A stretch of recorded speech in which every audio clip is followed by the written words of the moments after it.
Vera. How are you? Hey, how are you, Chantel? I'm good. I'm good. That's good to hear. I am Chantel Hayden. I'm with the Nocturnal. I actually want to refer to some of your past work. I think a lot of common themes in some of your past work leans very heavily into like the self-discovery, community, feminist ideas, female empowerment, especially. I want to know how have those themes and stories that you told on shows like Pen 15, Orange is the New Black, Miss Marvel, how have those themes and stories really shaped your experience transitioning from a producer and writer to now a showrunner? Yeah, it's a really good question. I think for me, what those past experiences are really part of my true north. Like when you're Hmm. making television, it can be a really hard thing, a very challenging thing, very rewarding thing. But when it is really challenging, I kind of look to what is the thing I'm trying to say with the work I do? What is the piece I want to put out into the world? Hmm.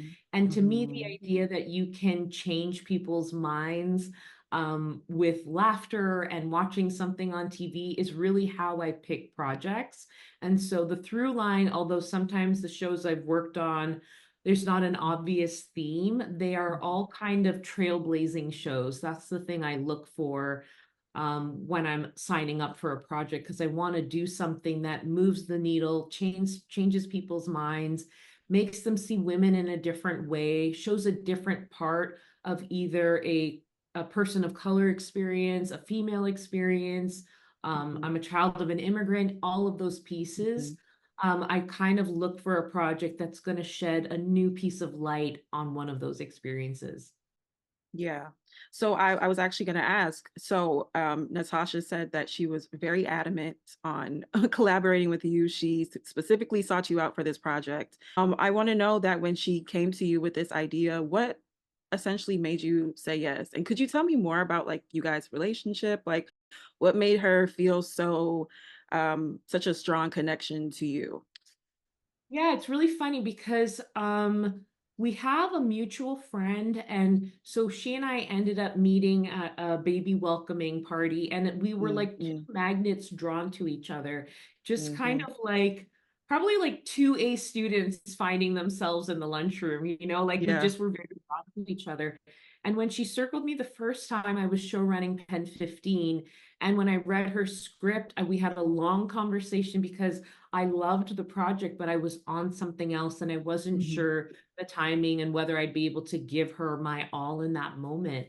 And I Yeah. think what she respected in that combo, even though I couldn't sign on at the time, was that my feedback was really honest. I was asking hard questions and I was really I saw past really, she's a star, but I was able to Yeah. have the conversations that make you go deeper in a project. And so what was funny is about a year later, I was washing dishes and it was deep in the pandemic. And I was like, that's one of those projects that got away. Like a lot of things come Mm. across my desk, but I was like, she is so special. And that project, I really wish, I was like, I guess she's moved on. And then truly, it was 3 weeks later, she reached back out to me and she's like, Yeah. okay, is now at ABC. And so I read the project again and we had another conversation where it was like, here's what I love about it. Here are the questions that I still have. And Mhm. how do you want to work together? It was a lot of communication because I knew the thing that I bring to a show is that I'm very like, I go deep. I ask hard questions. I peek in the corners that you probably want to hide, but I think that's Yeah. what something very real and vulnerable. And I think when I saw that she was unafraid of kind of my prying eyes and the work I thought we needed to do, it was a go because I felt like it really was going to be this creative marriage that produced something special. And I think, I mean, Hmm. I think it turned out to be right. Yeah, it was kind of like, I mean, the way you're describing it kind of sounds like fate, like it was always meant to happen. Yeah, it really was. And Yeah. she and I feel the same way where you're like, some things, it was just that is some like beautiful timing and that Hmm. that worked out.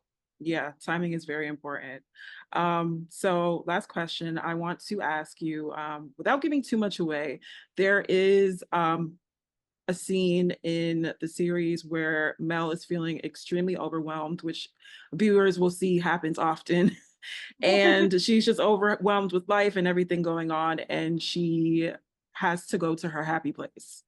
Yeah. So I want to know, I mean, we all know the purpose of a happy place. It's your personal sanctuary where you feel safe. So I want to know what would be Vera's happy place? Ooh. I mean, I think you're in it right now. Like this is a Hmm. tiny home with like a dog and a TV, and this place is really a sanctuary. I think home has always been something I've been seeking in life. And Yeah. to have this place where it's like always kind of a very calm environment, that this really Hmm. is my happy place when I am out in the world. I'm definitely an introvert. I look forward to being like back at home where I can just be kind of with my books and my writing Yeah. and my dog and TV. I love my television and I'm surrounded by friends living nearby. I have a little backyard. This is Hmm. definitely, you're in it right now. This is my happy place. That sounds beautiful. I love that for you. And I just want to say thank you for taking the time out to speak with me. I really appreciate it. And I do love the show. I love what you and Natasha are doing. And I actually hope to see you guys work together in the future. You guys could be like a dynamic duo, I think maybe. so too. I think too. Thank you so Yeah, much for me. of course.